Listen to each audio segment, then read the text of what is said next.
نیز ہمارے اور تمہارے درمیان ایک حجاب حائل ہے، پس تو جو چاہے کر، یقیناً ہم بھی کچھ کرنے والے ہیں۔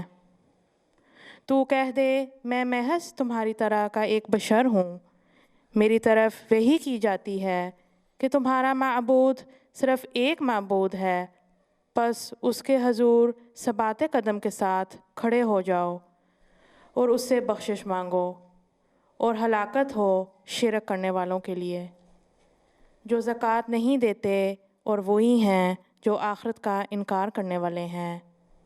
یقیناً وہ لوگ جو ایمان لائے اور نیک اعمال بجا لائے، ان کے لیے غیر منقطع اجر ہے۔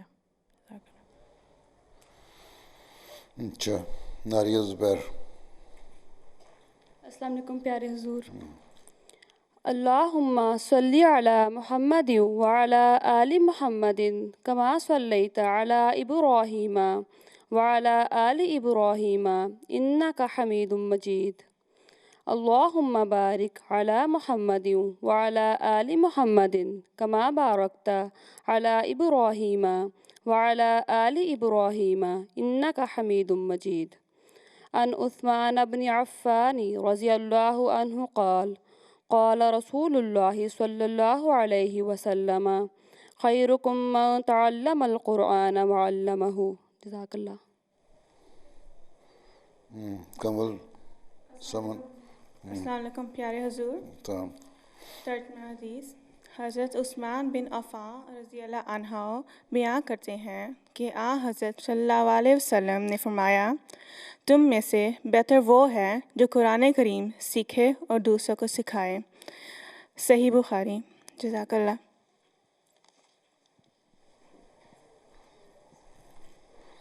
ساری چیزیں لمبی لمبی چل کے پھر نظم رکھی ہوئی ہے۔ نام کارڈ کس نے رکھے ہیں؟ ہاں، غلط ٹائپ کیے ہیں نام۔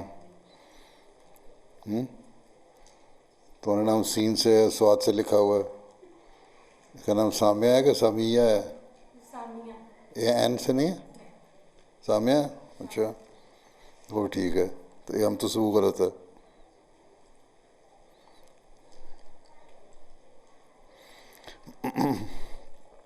کیا پڑھو پھر صوفیہ ملاد۔ صوفیہ کہ صوفیہ کیا کہتی ہو؟ صوفیہ۔ اچھا، جو بھی کہتی ہو کر لو۔ جی پڑھو پڑھو۔ السلام علیکم پیارے حضور۔ بسم اللہ الرحمن الرحیم۔ ارشادات حضرت مسیح موعود علیہ الصلاۃ والسلام۔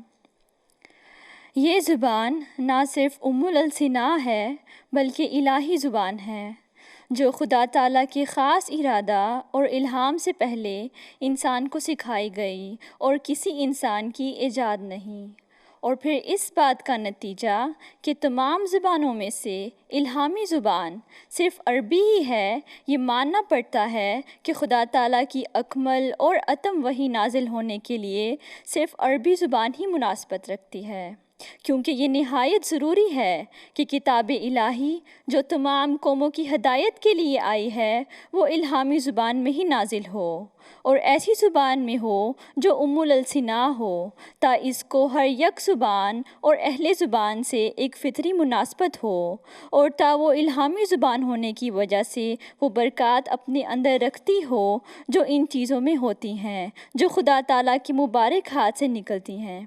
لیکن چونکہ دوسری زبانیں بھی انسانوں نے عمدن نہیں بنائی بلکہ وہ تمام اسی پاک زبان سے بحکم رب قدیر نکل کر بگڑ گئی ہیں اور اسی کی ذریات ہیں، اس لیے یہ کچھ نامناسب نہیں تھا کہ ان زبانوں میں بھی خاص خاص قوموں کے لیے الہامی کتابیں نازل ہوں۔ ہاں، یہ ضروری تھا کہ اقوا اور اعلیٰ کتاب عربی زبان میں ہی نازل ہو، کیونکہ وہ ام الالسنہ اور اصل الہامی زبان اور خدا تعالیٰ کے منہ سے نکلی ہے۔ کتاب منن الرحمن روحانی خزائن جلد 9 صفحہ 129۔ جزاک اللہ۔ اچھا، صوبیہ لغاری پڑھو۔ السلام علیکم پیارے حضور۔ منظوم کلام حضرت مسیح موعود علیہ الصلوۃ والسلام۔ جمال و حسن قرآن نور جانے ہر مسلمان ہے، کمر ہے چاند اوروں کا ہمارا چاند قرآن ہے، نظیر اس کی نہیں جمتی، نظر میں فکر کر دیکھا، نظیر اس کی نہیں جمتی، نظر میں فکر کر دیکھا، بھلا کیوں کر نہ ہو یکتا کلام پاک رحمان ہے، بھلا کیوں کر نہ ہو یکتا کلام پاک رحمان ہے، بہار جاویداں پیدا ہے، اس کی ہر عبارت میں بہار جاویداں پیدا ہے، اس کی ہر عبارت میں نہ وہ خوبی چمن میں ہے، نہ اس سا کوئی بستان ہے، کلام پاک یزداں کا کوئی ثانی نہیں ہرگز، کلام پاک یزداں کا کوئی ثانی نہیں ہرگز، اگر لولوئے اماں ہے وگر لالے بدخشاں ہے، اگر لولوئے اماں ہے وگر لالے بدخشاں ہے، خدا کے قول سے قول بشر کیوں کر برابر ہو، خدا کے قول سے قول بشر کیوں کر برابر ہو، وہاں قدرت یہاں درماندگی فرق نمایاں ہے، وہاں قدرت یہاں درماندگی کے نمایاں ہے جمال و حسن قرآن نور جان ہے مسلمان ہے. جزاک اللہ. ہے درست مین. چلو رہنے تو. اچھا پریزنٹیشن کرو. نزا صاحب ادھر کرسی بس. السلام علیکم پیارے حضور. آج کل جو ہمیں ٹی وی اور میڈیا پر سیریا کے بارے میں دردناک حالات نظر آتے ہیں. اچھا وہاں سے ہو کے آئے تم لوگ؟ نہیں ٹی وی اور میڈیا پر ٹی وی اور میڈیا پر جو جی کیا دیکھا؟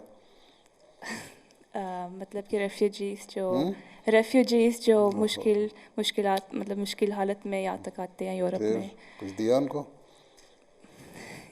جی وہ ان کو پرسنلی تو نہیں جا کے دیا لیکن جو ہیومینٹی فرسٹ وغیرہ اس میں تو ڈونیشن کرتے رہتے ہیں. اچھا جی چلو پھر بتا دو کیا کہنا. جی جو اس کو دیکھ کر ہر ایک انسان کے دل میں یہ خیال آتا ہے کہ اس کی وجوہات کیا ہے. اس لیے ہماری آج کی پریزنٹیشن سیریا کی بہت ہی مختصر تاریخ اور اس کے موجودہ حالات کے بارے میں ہے. اسکرین پہ جو میپ نظر آ رہا ہے اس کی جو گرین ایریا ہے یہ اوٹومن امپائر کا ہے. یہ مسلمانوں کی سلطنت تھی اور اس میں مختلف قومیں تھیں. اور دوسری طرف یورپ میں ایک اگریمنٹ تھی فرانس، برٹن اور رشیا کی، اور اس میں سے عظیم طاقتیں فرانس اور برٹن تھیں، اور وہ یہ خواہش رکھتی تھی کہ وہ اوٹومن ایمپائر کو تباہ کر کے ان کے علاقوں پہ حکومت کریں. اوٹومن ایمپائر میں عرب قوم تھی، وہ یہ خواہش رکھتے تھے کہ ان کی اپنی حکومت ہو، اور گریٹ برٹن نے ان سے یہ وعدہ کیا کہ جب وہ اوٹومن ایمپائر کو ہرا دیں گے تو پھر ان کو ان کی حکومت عطا کریں گے، اور اس میں سیریا، لیبنان اور فلسطین بھی شامل تھے. لیکن انہوں نے زائونسٹ سے بھی یہ وعدہ کیا تھا کہ ان کو فلسطین ملے گا، جبکہ انہوں نے پہلے عربوں سے وعدہ کیا تھا کہ ان کو بھی فلسطین ملے گا. اور لیکن پہلی جنگ عظیم کے بعد جب انٹینٹ کی جیت ہوئی تو انہوں نے بجائے اس کے کہ اپنے وعدے پورے کرتے، انہوں نے اپنے وعدے بھلا دیے اور اپنے موٹو ڈیوائڈ اینڈ رول کے مطابق ملکوں کو آپس میں بانٹ دیا. ایسے عراق اور فلسطین برٹن کے ہو گئے اور لیبنان اور سیریا فرانس کے. یہ جو میپ میں نظر آ رہا ہے کہ ملکوں کے درمیان سیدھی لائنیں ہیں، یہ اسی وجہ سے ہے کہ عظیم طاقتوں نے جلد بازی میں حدود بنا لیے. نارملی ملکوں کے درمیان سیدھی لائنیں نہیں ہوتی. اور یہاں میں یہ بھی بتاتی چلوں کہ چودھری ظفر اللہ خان صاحب نے یونائٹڈ نیشنز میں اسپیچ دی تھی فلسطین کی پارٹیشن کے بارے میں، اور انہوں نے یہ فرمایا تھا کہ یہ فزیکلی اینڈ جیوگرافکلی اے مونسٹروسٹی ہے. اس موقع اب ہم جاتے ہیں سیریا پر. سیریا پر فرانس کی حکومت تھی، لیکن سیرین لوگ یہ چاہتے تھے کہ سیریا ایک ملک ہو اور ایک نیشنلٹی ہو، لیکن فرانس کی حکومت نے اپنے خواہش کے مطابق ان کو ڈیوائڈ کر دیا، جس کی وجہ سے جو مختلف ایتنیسٹیز تھیں سیریا میں وہ ان کے خلاف کھڑی ہوئیں. اور دماسکس میں 1925 میں پھر فرانس نے بہت خوفناک قسم کی بومبنگ کی. اس موقع پہ خلیفۃ المسیح ثانی رضی اللہ تعالیٰ عنہ نے خطبہ ارشاد فرمایا. اس میں حضرت مسیح موعود علیہ السلام کے 2 الہام بیان فرمائے. پہلا الہام ہے بلائے دمشق جو 1925 میں پورا ہوا، کیونکہ یہاں 57 گھنٹوں کی بومبنگ ہوئی تھی اور 8000 لوگ جاں بحق ہوئے، اور ایسی تباہی دمشق میں پہلے کبھی نہیں آئی. دوسرا الہام ہے شام کے ابدال تیرے لیے دعا کرتے ہیں. اور آج کل کے سیریا اور عرب ممالک کے حالات خود ہی اس الہام کا سچا ہونے کی گواہی دیتے ہیں. اس بات کا حضور صلی اللہ علیہ وسلم نے آج سے تقریباً 1400 سال پہلے بھی ذکر فرمایا، جیسا کہ ہمیں صحیح مسلم میں ملتا ہے. اس کے کچھ حصے ہم نے ٹرانسلیٹ کر کے آپ کے سامنے پیش کیے ہیں. یعنی کہ وہ یعنی دجال شام اور عراق کے درمیان کے علاقے سے ظاہر ہوگا. اور آگے لکھا ہے اللہ تعالیٰ مسیح ابن مریم کو مبعوث کرے گا. یہ حدیث اس لیے ضروری ہے کیونکہ اس حدیث میں دجال کا شام میں ظاہر ہونے کے ساتھ ساتھ مسیح ابن مریم کے نزول کا ذکر ہے. دوسری جنگ عظیم کے بعد فرانس اور بریٹن عظیم طاقتیں نہیں رہیں، لیکن یو ایس اے اور رشیا عظیم طاقتیں بن گئی. انہوں نے سیریا کو آزادی دی اور اس وجہ سے سیریا کے حالات کچھ بہتر ہوئے تھے، ان کی اکنامکل اور پولیٹیکل گروتھ ہوئی تھی.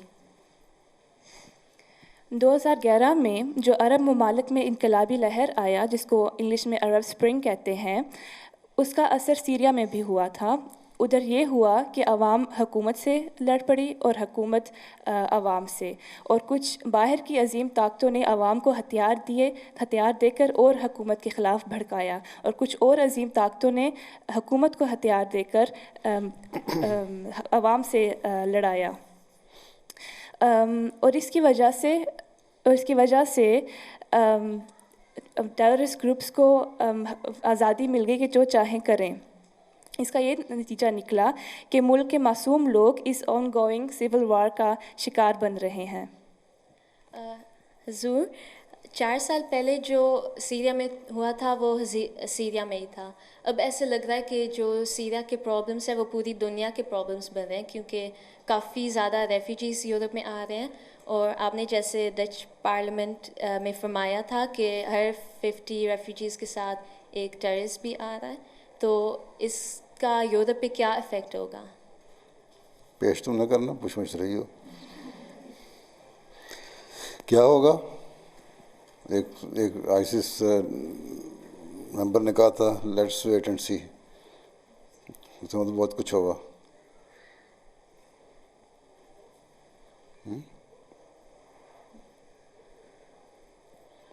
جزاک اللہ. تیار ہو جاؤ تم لوگوں کے ساتھ بھی ہوگا. یورپ بنا پڑتا ہے نا، امن ورلڈ وار ہوگی اور کیا ہوگا. سیدھا گروپ بتا دو چلو جلدی.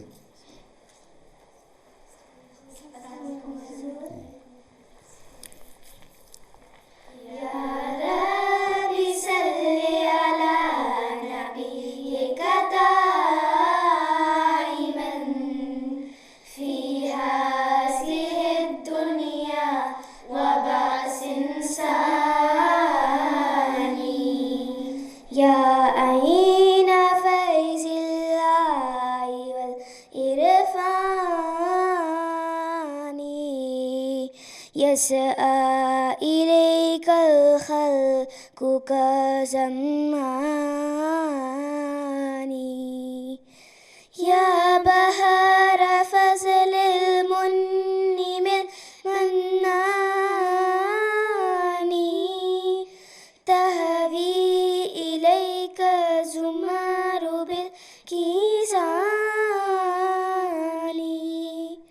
يا رب صل على نبيك دائما في هذه الدنيا وبعث ثاني يا شمس ملك الحسن والإحسان نورت وجه البر والأمران قوم رأوك وأمة قد أخبرت من ذلك البدر الذي أسباني يا رب صل على نبيك دائما في هذه الدنيا وبعث ثاني يبكون من ذكر الجمال سبابة وتعلما من لوة الهجران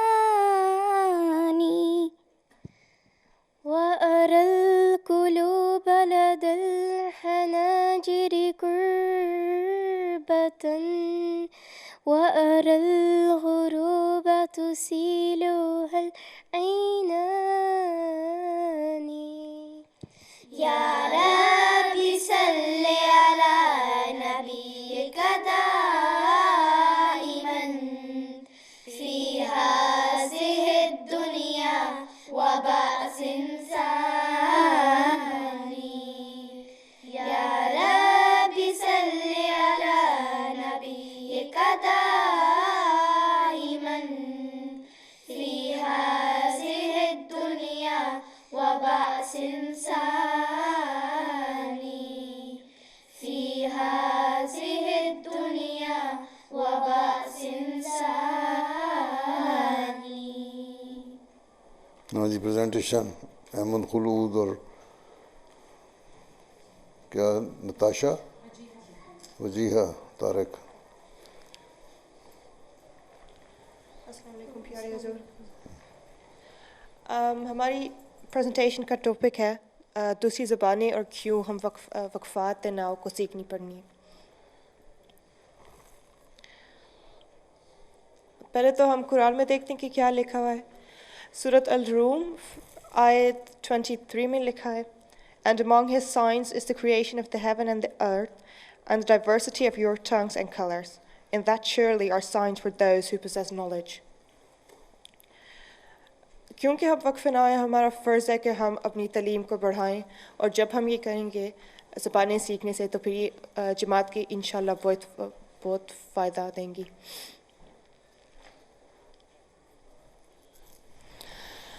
حضرت مسیح موعود علیہ السلام کو الہام آیا تھا I shall cause thy message to reach the corners of the earth.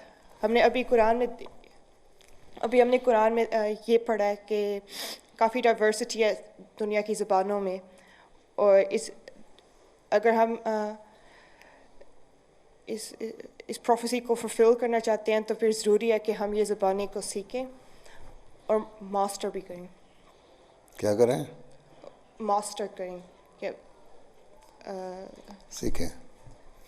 اچھا. حضرت مسیح موعود علیہ السلام نے اپنی کتاب ملفوظات والیوم 2 پیج 219 میں یہ کہا ہے کہ اگر اللہ تعالیٰ ان کو انگریزی زبان سکھا دیں تو پھر وہ فقیروں کی طرح ہر دروازے پہ جائیں اور اسلام کا میسج وہاں تک لے کے جائیں. انہوں نے یہ بھی کہا تھا کہ اگر اللہ تعالیٰ ان کو انگریزی زبان سکھا دیں تو پھر وہ اپنے آخری دن تک تبلیغ کریں گے. ملفوظات کتاب نہیں ہے مسیح موعود کی. کیا ہے ملفوظات؟ پتہ کسی کو؟ دو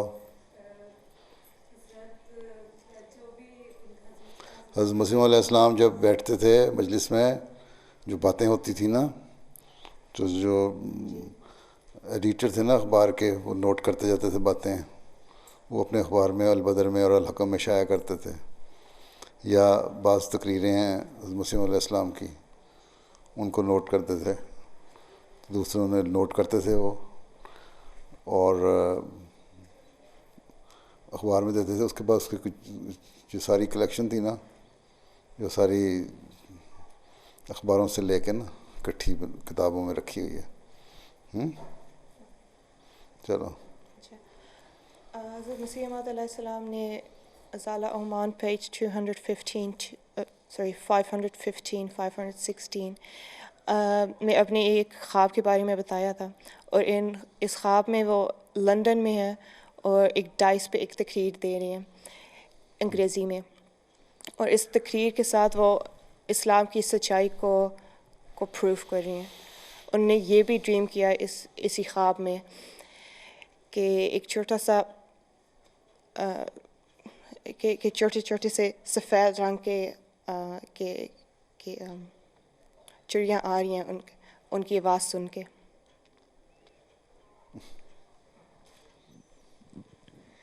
حضرت خلیفۃ المسیح رابع رحمہ اللہ نے یہاں ہالینڈ میں 17 فروری 1989 کے خطبہ جمعہ میں فرمایا، جہاں تک زبانوں کا تعلق ہے سب سے زیادہ زور شروع ہی سے عربی زبان پر دینا چاہیے، بچپن ہی سے عربی زبان کے لیے بنیاد قائم کرنی چاہیے، اور جہاں ذرائع میسر ہوں اس کی بول چال کی تربیت بھی دینی چاہیے، لیکن اردو زبان پر عبور خاصا قابل توجہ ہے، یعنی عبور حاصل نہیں ہے اور معیار خاصا قابل توجہ ہے۔ بس آئندہ اپنے واقفین نسلوں کو کم از کم 3 زبانوں کا ماہر بنانا ہوگا، عربی، اردو اور مقامی زبان۔ حضور اید اللہ تعالیٰ بنصرہ العزیز نے 7 اکتوبر 2013 کو وقفہ 9 کلاس سڈنی میں نصیحت فرمائی کہ لنگوسٹ کی ضرورت ہے تاکہ جماعت کا جو لٹریچر ہے اس کی ٹرانسلیشن کی جائے۔ اردو زبان کا بے انتہا لٹریچر ہے جو ابھی تک پڑا ہے اور انگریزی زبان میں اس کا ترجمہ ہونے والا ہے۔ اردو سے انگلش میں ترجمہ کرو، عربی سے انگلش آنی چاہیے اور بہت ساری زبانیں آنی چاہیے تاکہ ٹرانسلیشن میں مدد دے سکو۔ جزاک اللہ۔ بس ختم ہو گیا؟ کچھ اور رہتا ہے؟ یہ بھی عربی زبان ہے؟ یہ کیا ہے؟ غزالہ مظفر اور نمانہ ملی؟ چلو۔ السلام علیکم حضور۔ حضرت مسیح موعود علیہ السلام نے اپنی کتاب منن الرحمن میں دعویٰ کیا کہ عربی زبان سے سب زبانیں نکلی ہیں۔ یہ شیخ محمد احمد صاحب مصر کی ریسرچ میں سے بہت تھوڑی سی درج الفاظ ہیں جو ڈائریکٹ عربی سے نکلے ہیں۔ شیخ صاحب نے زبانوں کے اوریجن پر بہت ریسرچ کی تھی اور ڈچ کے بھی کئی 100 الفاظ عربی تک ٹریس کیے تھے۔ ہم نے اپریل 1965 کے ریویو آف ریلیجن سے یہ لیے ہیں۔ یہ وہ الفاظ ہیں جو میننگ یعنی مطلب میں بھی عربی اور ڈچ میں ایک جیسے ہیں۔ ارض مطلب ارتھ، اس کی ڈچ لفظ ہے آرڈ۔ جرافہ مطلب ٹو ڈگ، اس کا ڈچ لفظ خراب ہے۔ قمہ مطلب ٹو سویپ یا ٹو کامب، اس کا ڈچ لفظ ہے کامن۔ ہلا مطلب ٹو کرائی، اس کا ڈچ لفظ ہیلن ہے۔ کعبہ مطلب ہیڈ یا ٹاپ، اس کا ڈچ لفظ ہے کاپ۔ قالا یعنی کلے، اس کا ڈچ لفظ کلائی ہے۔ لاغا یعنی ٹو جوک یا لافٹر، اس کا ڈچ لفظ ہے لاخن۔ بس یعنی کیٹ، اس کا ڈچ لفظ تصویر تو رونے والے کی بنائی ہوئی ہے تو نے۔ بس یعنی کیٹ، اس کا ڈچ لفظ پوس ہے۔ سکر مطلب شوگر، اس کا ڈچ لفظ ہے سائکر۔ سلہ یعنی ریوارڈ، اس کا ڈچ لفظ سلارس ہے۔ ترا مطلب ٹو شائن یا سٹار، اس کا ڈچ لفظ ہے سٹیر۔ مطلب مدر، اس کا ڈچ لفظ اوما ہے۔ سالخ مطلب بلیک سنیک یا سنیک، اس کا ڈچ لفظ ہے سلنگ۔ جزاک اللہ۔ جزاک اللہ۔ چلو بس اور بات ہے کرنے کے لیے؟ وہ پچھلی والی کو دے دو۔ السلام علیکم پیارے حضور، میرا سوال یہ ہے جو عورتیں کام کرتی ہیں یا اسٹڈی کرتی ہیں یا کام کرنا چاہتی ہیں تو اور ان کے بچے بھی ہیں، تو ان کو بچوں کی پرورش کے حوالے سے کیا کمبائن کرنا چاہیے، کیسے سچویشن یا گھر کے؟ پہلی ذمہ داری تو بچوں کی پرورش ہے۔ ہاں جی۔ اور اگر بھوکی مر رہی ہیں جی تو پھر کام کر لو اور اس کی وقت سے کام پہ جاؤ اور کام سے واپس آؤ سیدھی، اور بچوں کو پالو، اتنی ہمت ہونی چاہیے۔ اگر صرف پیسہ کمانے کے لیے کام کر رہی ہو کہ فیشن کرنا ہے تو کام چھوڑ دو۔ اگر کسی پروفیشن میں ہو، مثلا میڈیسن ڈاکٹر ہو، میڈیکل ڈاکٹر ہو تو پھر انسانیت کی خدمت ہے، ٹھیک ہے. پھر اس کے لیے بچوں کو اپنی ایسے ایڈجسٹ کرو کہ بچوں کو وقت دے سکو. مثلاً کئی ڈاکٹر ہیں ایسی امریکہ میں مجھے ملی ہیں ڈاکٹر جنہوں نے کچھ عرصے کے لیے پریکٹس چھوڑ دی اپنی، اور جب بچے بڑے ہو گئے اپنی عمر کو پہنچ گئے تو پھر انہوں نے دوبارہ کام شروع کر دیا. تو بہرحال عورت کا اصل کام یہ ہے کہ بچوں کی صحیح تربیت کرے، پڑھ لکھ کے جو اپنا علم ہے ان کو اس سے بچوں کو بھی فائدہ پہنچائے. ٹھیک ہے. ہاں جی. باقی مجبوری ہو اگر تو اور بات ہے، پھر بھی زیادہ سے زیادہ وقت دو. ہاں ہاں، ابھی انہوں نے کہا کہ زبانیں سیکھنی چاہیے. مجھے بہت شوق ہے لیکن میں نہیں کر پاتی اپنے بچوں کے ساتھ. بچوں کے ساتھ کتنے بچے ہیں؟ 2. بچوں کو زبانیں سکھا دینا بڑی کافی ہے یہی. جی حضور. تو آگے یہ دعا کے لیے بیٹھی آگے. یہ السلام علیکم پیارے حضور. میں مجلس عمیر کے ایک وقف نو ہوں اور میں پوچھنا چاہتی تھی کہ آپ کو عمیر کیسے لگا؟ ہاں آپ کو عمیر کیسے لگا؟ میرے کیسے لگا؟ گئے باہر کی موٹر وے سے گئے، جنگل میں سے گزر کے وہیں سے واپس آ گئے. میرے تو ہم نے دیکھا نہیں. مسجد کی بنیاد رکھ کے. ویسے میں پہلے گیا تھا جب وہ اس کونسل کے پاس، دفتر کے پاس پہلے پلاٹ لے رہے تھے نا مسجد کے لیے شہر کے اندر. اس میں نے دیکھا تھا. اچھا چھوٹا سا شہر ہے. ہاں کل میں نے میئر صاحب سے پوچھا تھا، انہوں نے بتایا کہ 2 لاکھ کی آبادی ہے، اچھا شہر ہے. میرے کے لوگ میئر کہہ رہا تھا کہ بڑے اچھے ہیں. وہ کہتے ہیں گریٹ بلڈر جو ہے اس کی پارٹی کو جو 9 ووٹ بھی سیٹیں ملی ہیں اس لیے نہیں ملی کہ لوگ بلڈر کو پسند کرتے ہیں، بلکہ اس لیے کہ دوسرے پولیٹیشنز کے خلاف تھے، اس لیے اس کو سیٹیں مل گئیں. اس لیے لوگ بھی اچھے کہتے فکر نہ کرو، مسجد بن جائے گی تو ٹھیک رہے گا سب کچھ، پھر اور بھی اچھے پتہ لگ جائیں گے کیسے ہیں. اور پچھلی والی کو دے دو. السلام علیکم حضور.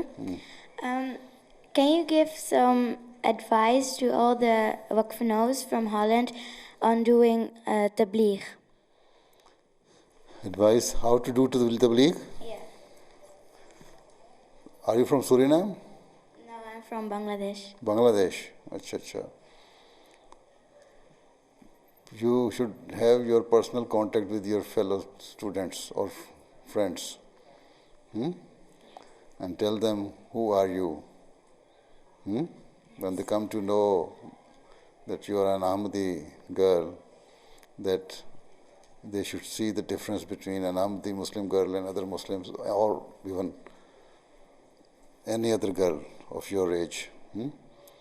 So this will attract them, that they will try to know about you. So then you can open the door of preaching, right? And you should also keep some brochure or pamphlets.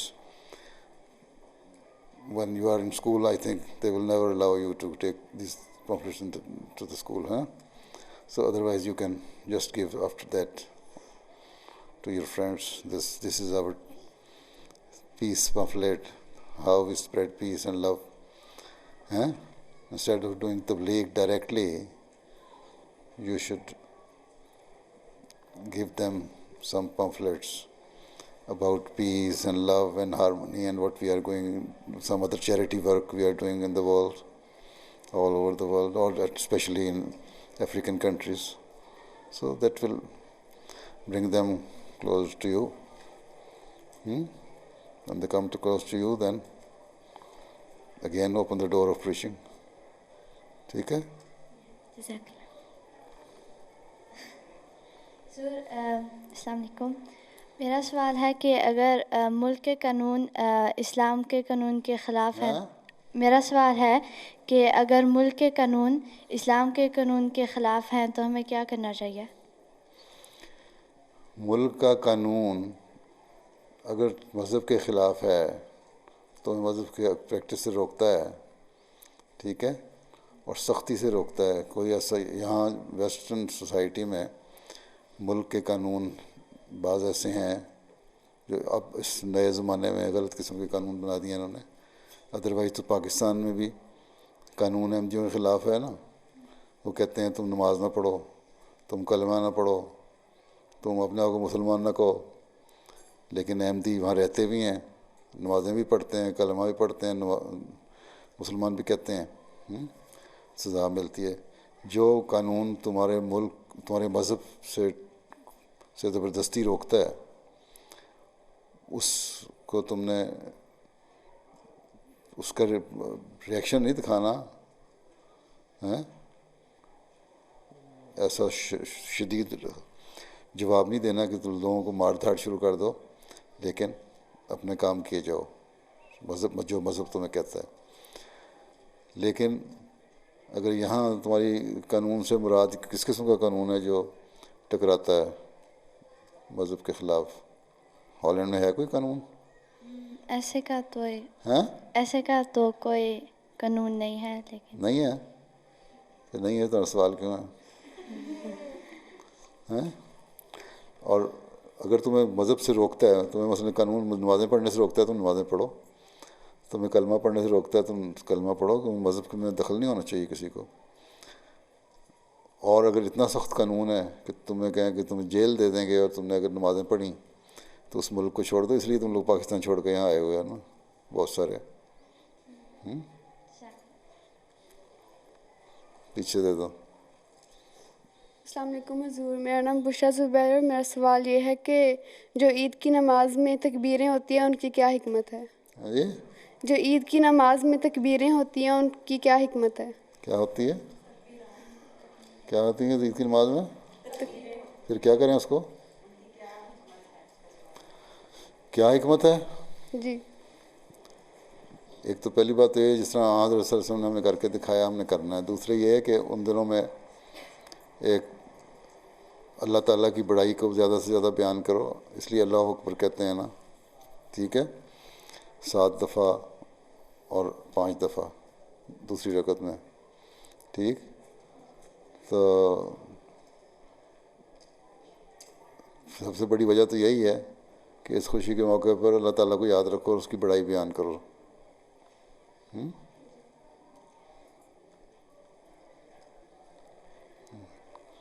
ہاں لیکن وہ ایک کسی نے بھیجا تھا پاکستان میں, جماعت اسلامی کے امیر صاحب نماز پڑھا رہے تھے عید کی, اللہ اکبر 5 دفعہ کر کے تو بجائے ہاتھ باندھ کے سورہ فاتحہ کرنے کے وہیں سے سیدھے سجدے میں چلے گئے. پیچھے سے لوگ کہہ رہے ہیں سبحان اللہ, وہ سجدے میں پڑے, ان کو پتہ ہی نہیں لگ رہا. آدھے لوگ رکوع میں چلے گئے, آدھے لوگ کھڑے ہو گئے, کچھ سجدے میں چلے گئے. عجیب پریشانی پیدا ہوئی ہے. پھر پیچھے سے آواز آئی, ایک کوئی شخص کہہ رہا ہے الرکوع ہیں. پھر وہ صاحب کھڑے ہوئے, امام صاحب امیر جماعت اسلامی, پھر انہوں نے کھڑے ہو کے سجدے سے سر اٹھایا, رکوع میں چلے گئے ایک دم. حالانکہ تکبیریں 5 کہنے کے بعد ان کو ہاتھ باندھ کے پھر سورہ فاتحہ پڑھنی چاہیے تھی, کیونکہ کوئی بھی نماز سورہ فاتحہ کے بغیر نہیں ہو سکتی, حدیث میں ہے, ٹھیک. سورہ فاتحہ تو بہرحال پڑھنی ہوتی ہے ہر نماز میں. السلام علیکم پیارے حضور, میرا نام دوسرے تمہیں یہ کہو گی, پھر تمہیں یہ بھی بتا دوں کہ جب جو سورج کو گرہن لگتا ہے اس کی نماز جو ہوتی ہے خسوف, صلاۃ خسوف ہے, پڑھی ہے کبھی؟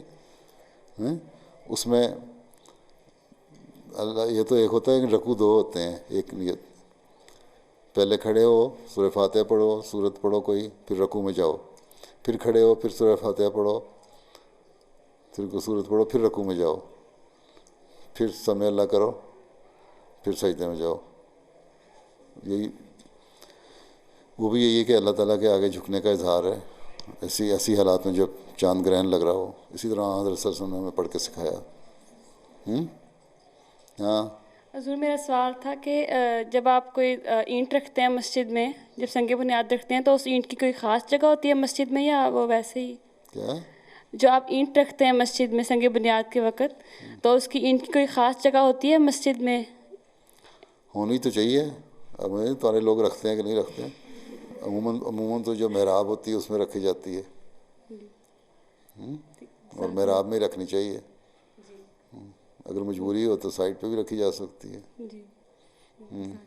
ہاں جی، آگے پچھلی جگہ۔ السلام علیکم حضور، میرا سوال یہ تھا کہ ہم احمدی مطلب جب ہمیں کوئی خواب آتی ہے ہم اس پہ یقین رکھتے ہیں اور خوابوں کی تعبیر بھی ہے، لیکن جب انسان کو خواب آتی ہے کوئی تو اس کو کیسے پتہ کہ اس کا کوئی مطلب ہے یا نہیں کوئی مطلب؟ تمہیں کس نے کہا کہ ہر خواب پہ یقین کر لو؟ ہاں میں اس تو لیے نہیں کرتا۔ اچھا نہیں، یہ میرا سوال تھا۔ آدھی خوابیں تو دل کی خواہشیں ہوتی ہیں۔ جی جی، اس لیے میرا سوال تھا کہ ہاں، وہ کوئی نہیں ہوتی۔ رات کو تم نے زیادہ کھا لیا ہے نا اگر کھانا اور لیٹ کھایا ہے تو اوٹ پٹانگ خوابیں آتی رہیں گی، ہیں بری بری خوابیں۔ حضرت مسیح علیہ السلام نے لکھا ہے کہ بعض دفعہ انسان کو نزلہ ہو نا، بڑا سخت فلو ہوا ہو، ناک بند ہو اور برا حال ہو، تو یہ بھی ہوتا ہے لوگوں کو خواب میں آتی ہے کہ پانی میں وہ تیر رہا تھا اور پانی میں ڈوب رہا ہے۔ وہ صرف نزلے کی وجہ سے ہوتی ہے، کوئی نہیں ڈوب رہا ہوتا۔ اچھا، تو میرا پھر ایک سوال تھا کہ فرض کرو آپ کسی نبی کو دیکھو یا مطلب مکہ یا کعبہ ایسے ٹھیک کچھ۔ ہے، وہ اچھی بات ہے، اچھی خواب ہے، لیکن مکہ اور کعبہ میں تم یہ دیکھو کس طرح تم نے دیکھا ہے۔ اگر تو تم وہاں دیکھو کہ تم میری مطلب پرسنل ایکسپیرینس، اس لیے میں آپ سے میری پرسنل مطلب ایکسپیرینس ہے خوابوں۔ ٹھیک ہے، اگر تم ایسی خواب دیکھو جس کو کوئی مطلب ہو، کچھ سینس بنتی ہو تو ٹھیک ہے، وہ اچھی بھی ہوتی ہے۔ کیونکہ اگر میں آپ کو بتاؤں، اگر میں نے جیسے حرم کہتے ہیں نا کعبہ کو، اگر میں اس کو پھر میں نے خوابوں کے تعبیر جو ہے اس میں نے دیکھا تو اس میں لکھا تھا کہ آپ اگر حرم کو دیکھتے تو اس میں پتہ نہیں کہ کوئی دینی یا کوئی مطلب عزت ٹائپ ایسا کچھ۔ ٹھیک ہے، کعبہ کو دیکھا اچھی بات ہے، نیکی کی طرف اگر سچی خواب ہے واقعی تو اچھی بات ہے۔ ٹھیک ہے، ٹھیک ہے، جی۔ تو بعض خوابیں اچھی ہوتی ہیں، کعبہ کو دیکھو یا کسی نبی کو دیکھو، ان کا کوئی صحیح مطلب بھی ہونا چاہیے، پر یہ تم دیکھو کہ نبی یہ تمہیں آگے کہہ رہا ہے کہ میں، جس طرح بعض غیر احمدی کہتے ہیں ہم نے دیکھا، انہوں نے کہا ہے کہ حضرت مرزا غلام احمد صاحب سچے نہیں ہیں، اس جھوٹی خوابیں ہیں ان کی، گھڑی ہوئی خوابیں ہیں۔ بعض لوگ میں نے دیکھے ہیں غیر احمدی، وہ روزانہ اٹھتے ہیں، جتنے نبیوں کا ذکر ہے نا قرآن شریف میں ان کو ذکر آ جاتا ہے، کبھی کہتے ہیں حضرت ابراہیم کو دیکھا، کبھی موسیٰ کو دیکھا، کبھی عیسیٰ کو دیکھا، فلاں کو دیکھا۔ کچھ بناوٹی بھی ہوتی ہیں، لیکن اگر سچی خواب ہے اور اس کا کوئی مطلب ہے، خواب کی جو پورا مفہوم ہے نا، جو سارا نظارہ ہے، اس سے بھی مطلب پیدا ہوتے ہیں۔ اور بعض دفعہ نام جو ہوتے ہیں خوابوں میں نظر آ رہے ہوتے ہیں، ان سے بھی بعض مطلب آ جاتے ہیں۔ لیکن جن کو عادت ہی پڑ جاتی ہے نا خوابیں دیکھنے کی، ان کی آدھی سے زیادہ خوابیں، ویسے بھی جو سائیکالوجسٹ ہیں نا، سائیکیٹرسٹ، وہ یہ کہتے ہیں، یا بلکہ یہ جاننے والے، کہ ہر انسان کو نارمل نیند میں 5 خوابیں ضرور آتی ہیں، کچھ یاد رہ جاتی ہیں، کچھ بھول جاتے ہو تم۔ تو اگر تو تمہیں کوئی اچھی خواب ہے اور اس کا دل پہ اچھا اثر ہے تو اس کا مطلب ٹھیک ہے۔ اگر کوئی ایسی خواب ہے جس پہ تمہیں خوف پیدا ہو گیا، پھر اس پہ غور کر لو کہ واقعی یہ سچی بھی تھی کہ نہیں، کہ یوں ہی خوف پیدا ہو گیا بیماری کی وجہ سے یا زیادہ کھانے کی وجہ سے۔ یہ کیا ہوا ہے؟ فائرنگ ہوئی ہے؟ اچھا، جزاک اللہ حضور۔ السلام علیکم حضور، میرا یہ سوال ہے کہ جب میں تبلیغ کرتی ہوں تو لڑکیاں مجھے اکثر کہتی ہیں کہ اگر تمہارا خدا اصل میں ایگزسٹ کرتا ہے تو ان لوگوں کی مدد کیوں نہیں کرتا جن کو جیسے کہ بیماریاں ہیں اور جو وار میں فوت ہو جاتے ہیں؟ کیا مذہب اگر سچا ہے تو مدد کو نہیں کرتا؟ جی۔ وہ مذہب کو مانتی ہیں؟ نہیں، وہ خدا کو بالکل بھی نہیں مانتی۔ خدا کو نہیں مانتی؟ ٹھیک، ان سے کہو اگر خدا نہیں ہے تو بیماریاں نہیں ہوں گی۔ اللہ تعالیٰ نے تو کہا ہوا ہے مذہب ہمارا سچا ہے، مذہب میں تو کہتا ہے، حضرت رسول نے فرمایا کہ تمہارے جو بخار ہوتے ہیں، یہ بیماریاں ہوتی ہیں، یہ تمہارے بعض دفعہ اس دنیا میں جو گناہ ہوتے ہیں یا ان کا علاج ہے، مداوا ہے، اگلے جان جو جا کے سزا ملنی ہے اسی دنیا میں مل جاتی ہے، بعضوں کو لمبی بیماریاں چلتی ہیں۔ ٹھیک، اور باقی جو 1-2 چیزیں چل رہی ہوتی ہیں، ایک قانون شریعت کا ہے اور ایک لا آف نیچر ہے. دونوں چیزیں ساتھ ساتھ چل رہی ہوتی ہیں. ایک طوفان آتا ہے یا بیماریاں آتی ہیں, کوئی ایپیڈیمک آؤٹ بریک ہوتا ہے, اس میں جو نیک لوگ ہیں وہ بھی مرتے ہیں اور برے بھی مرتے ہیں. لیکن یہاں تمہیں ریفرنس ہونا چاہیے حوالہ کہ اگر تمہیں یہ یقین ہے خدا پہ اور یہ یقین ہے کہ اگلے جہان میں جا کے اللہ تعالیٰ جزا بھی دیتا ہے اور سزا بھی دیتا ہے, تو نیک لوگوں جو ہیں وہ اگر فوت بھی ہوتے ہیں نا تو ان کے اللہ تعالیٰ گناہ معاف کرتا ہے اور ان کو جزا ملتی ہے. اور جو خدا کو نہیں مانتے ان کے لیے پھر ہمارا نظریہ یہی ہے کہ سزا ملتی ہے. ٹھیک ہے, باقی اللہ نے کس کو بخشنا ہے وہ تو اللہ تعالیٰ کی رحمت ہے نا, اللہ بہتر جانتا ہے, سزا ملتی ہے. اسی طرح یہ بھی ہے کہ ایسے موقع پر جو بڑی تعداد اگر ہے تو ایسے لوگوں کی جو خدا کو نہیں مانتے وہ تباہ ہوتی ہیں. اگر یہ مقابلہ ہو جائے, مثلاً حضرت مسیح علیہ السلام نے کہا کہ میرے نشان کے لیے طاعون بیماری آئے گی, طاعون کی پلیگ. اس میں پلیگ میں کیا ہوا, انہوں نے اعلان کیا کہ یہ میرا نشان کے طور پر آئے گی اور اس میں کوئی احمدی جو صحیح حقیقی احمدی ہے وہ نہیں, اس کو بیماری ہوگی اور یہ نشان ظاہر ہوگا. اور بہت سے احمدی کو بیماری یہ ہوئی لیکن فوت نہیں ہوئے اس سے, باقی جبکہ دوسرے فوت ہو رہے تھے. روزانہ گھروں میں جنازے اٹھ رہے تھے, کہیں سے ایک آدھ اگر اٹھ گیا احمدی کو فوت ہوا تو مطلب کوئی ایسی نہیں تھی. اسی طرح جنگیں ہیں, حضرت صلی اللہ علیہ وسلم کو جنگوں کا نشان دیا گیا. ٹھیک, کافروں سے جنگ ہوئی, بدر کی جنگ میں مثلاً 300 مسلمان تھے, 1000 کافر تھے اور ویل اکوپڈ تھے. جنگ ان کے 70 آدمی مارے گئے ہیں کافروں کے, مسلمان بھی اس میں مرے لیکن 14 تقریباً. احد کی جنگ ہوئی تو پہلے مسلمان جیت رہے تھے, پھر نقصان ہوا, بہت سارے مسلمان شہید ہوئے. لیکن الٹیمیٹلی کیا ہوا, جو فتح مکہ وہی مسلمان ہی جیت گئے نا. تو یہ دیکھنا چاہیے آخری رزلٹ کی نتیجہ کیا نکلتا ہے کسی بھی چیز کا. اور اگر تمہیں بات کی زندگی پہ یقین ہے تو ہم اس بات پہ قائم ہیں کہ اگر ہمیں کوئی حادثے کی موت ہوتی بھی ہے, آنسر نے فرمایا کہ وہ بھی شہید کی موت ہوتی ہے, تو اگلے جہان میں پھر اللہ تعالیٰ اس کا ریوارڈ دیتا ہے. ٹھیک ہے, باقی بیماریاں جو لا آف نیچر ہے اس میں تو وہ تو ہر ایک کے لیے ایک طرح کا ہے, لیکن اگر کوئی دعا کر رہا ہے تو اس کے بچنے کے امکان زیادہ ہیں, جو نہیں کر رہا اس کے مرنے کے امکان زیادہ ہیں. اور اگر مر بھی جاتا ہے کوئی کسی وجہ سے تو اس کو اگلے جہان میں اللہ تعالیٰ کہتا ہے میں ریوارڈ دیتا ہوں.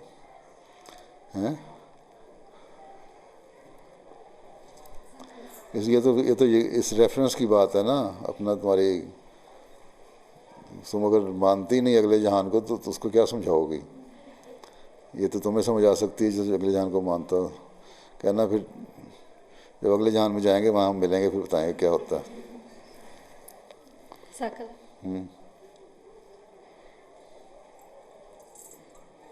کیا ہے؟ السلام علیکم پیارے. وعلیکم السلام.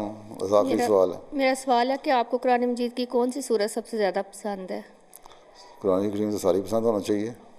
کوئی ہوتی ہے حضرت عائشہ سے کسی نے پوچھا تھا کہ حضرت صلی اللہ علیہ وسلم کے اخلاق کیسے تھے, تو آپ نے فرمایا, جواب دیا تھا کہ کیا تم نے قرآن کریم نہیں پڑھا؟ نہیں پڑھا, بس وہی صلی اللہ علیہ وسلم کے اخلاق تھے. جب حضرت صلی اللہ علیہ وسلم کے اللہ تعالیٰ کا کلام ہے وہ سب سے ہر چیز اس کی بابرکت ہے. سمجھ آئی؟ اس لیے یہ کہنا یہ پسند ہے اور یہ نہیں پسند ہے, ناپسند والی تو سوال ہی کوئی نہیں. باقی ہیں کچھ مضامین ہیں جو بار بار بات سامنے آتے ہیں, اس لیے ان کو دہرایا جاتا ہے اور وہ فائدہ مند ہوتے ہیں جماعت کے لیے بھی, حالات کے لیے بھی. اس لیے میں بعض سلیکٹڈ صورتیں پڑھتا ہوں تاکہ ان کے مضمون جو ہیں سامنے آتے رہیں. کبھی کسی کو غور کرنے کا پتہ لگ جائے تو کر لے گا. باقی ہر چیز کی ایک ٹاپ کی صورت ہوتی ہے. جس طرح آنسر نے فرمایا کہ آیت الکرسی جو ہے یہ اس کی انتہا ہے سورہ بقرہ کی ہیں. پھر اسی طرح آخری 3 آیتوں کے بارے میں یہ بھی نجات کے لیے. اسی طرح بہت ساری صورتیں. اب قل هو اللہ احد میں سورہ اخلاص میں اگر اللہ الصمد کا صحیح مطلب پتہ لگ جائے تو یہی اس کی احد سے بھی بڑی چیز تو صمد ہے. اس لیے کہ اس میں کا مطلب یہ ہے، لوگ کہتے ہیں اللہ تعالیٰ غنی ہے. غنی کا مطلب یہ ہے کہ اللہ تعالیٰ کو کبھی موت نہیں آئے گی، وہ ہمیشہ سے ہے، ہمیشہ رہے گا، اور ہر چیز ہلاک ہونے والی ہے، وہ کبھی ختم ہونے والا نہیں. تو صمد میں یہ اتنے بڑے وسیع معنی ہیں. اور جو ہمیشہ رہنے والا ہے کہ کبھی ہلاک نہیں ہونا، ہر چیز ہلاک ہونے والی ہے، تو کہتا ہے اسی کی پناہ میں آؤ، اسی کے پاس جاؤ. وہ احد بھی ہے. اور یاد رکھو کہ تمہارے عمل کام آئیں گے، نہ وہ کسی کا باپ ہے نہ بیٹا. اس لیے رشتہ داری والی بات کوئی نہیں ہے. اللہ سے صحیح لاء لگاؤ، اس کی پناہ تلاش کرو تو نجات ہے. تو ہر صورت میں ہر آیت کا کوئی نہ کوئی ایک اس انتہا ہوتی ہے اس کی. چلو جاؤ، تم نے کیا کہنا ہے؟ سب سے آخر میں تمہیں پتہ لگا ہے اس کو آخری سوال، اس کے بعد لڑکوں کی باری. سوال ہے. تم پہلے ایک تو کرو نا. تم نے پارلیمنٹرین کی طرح 2 سوال اکٹھی کر رہی ہو. پہلے والا کہ ناصرات کے لیے قرآن کے علاوہ کون سی کتاب موسٹ امپورٹنٹ ہے اسلام کے بارے میں پڑھنا؟ اسلام کے بارے میں پڑھنے کی تم نے اپنا سلیبس پڑھ لیا ناصرات کا؟ پڑھتے ہیں. ناصرات کا سارا سلیبس پڑھو، قرآن پڑھو، ٹھیک ہے. اس کے بعد چھوٹی چھوٹی کتابیں جو ہے نا آسان سی وہ پڑھو. تم نے خوابوں کے بارے میں سوال کیا تھا نا، اردو پڑھنی آتی ہے؟ تو حقیقت الوحی کے پہلے 50 صفحے پڑھ لو تو میں خوابوں کی حقیقت پتہ لگ جائے گی. ٹھیک ہے. ہاں تو تم قرآن کریم پڑھو گا، ترجمہ پڑھو، اور حضرت مسیح علیہ السلام کی کتابیں پڑھنی ہیں. اتنی عمر میں تم ملفوظات میں سے چھوٹی چھوٹی باتیں پڑھو. ٹھیک. اور دوسری والے سوال ہے کہ آپ کا فیوریٹ ڈش کیا ہے کھانا کا؟ آپ کا فیوریٹ ڈش کیا ہے کھانا جو اچھا پکاؤ. چلو اللہ حافظ، ہو جاؤ.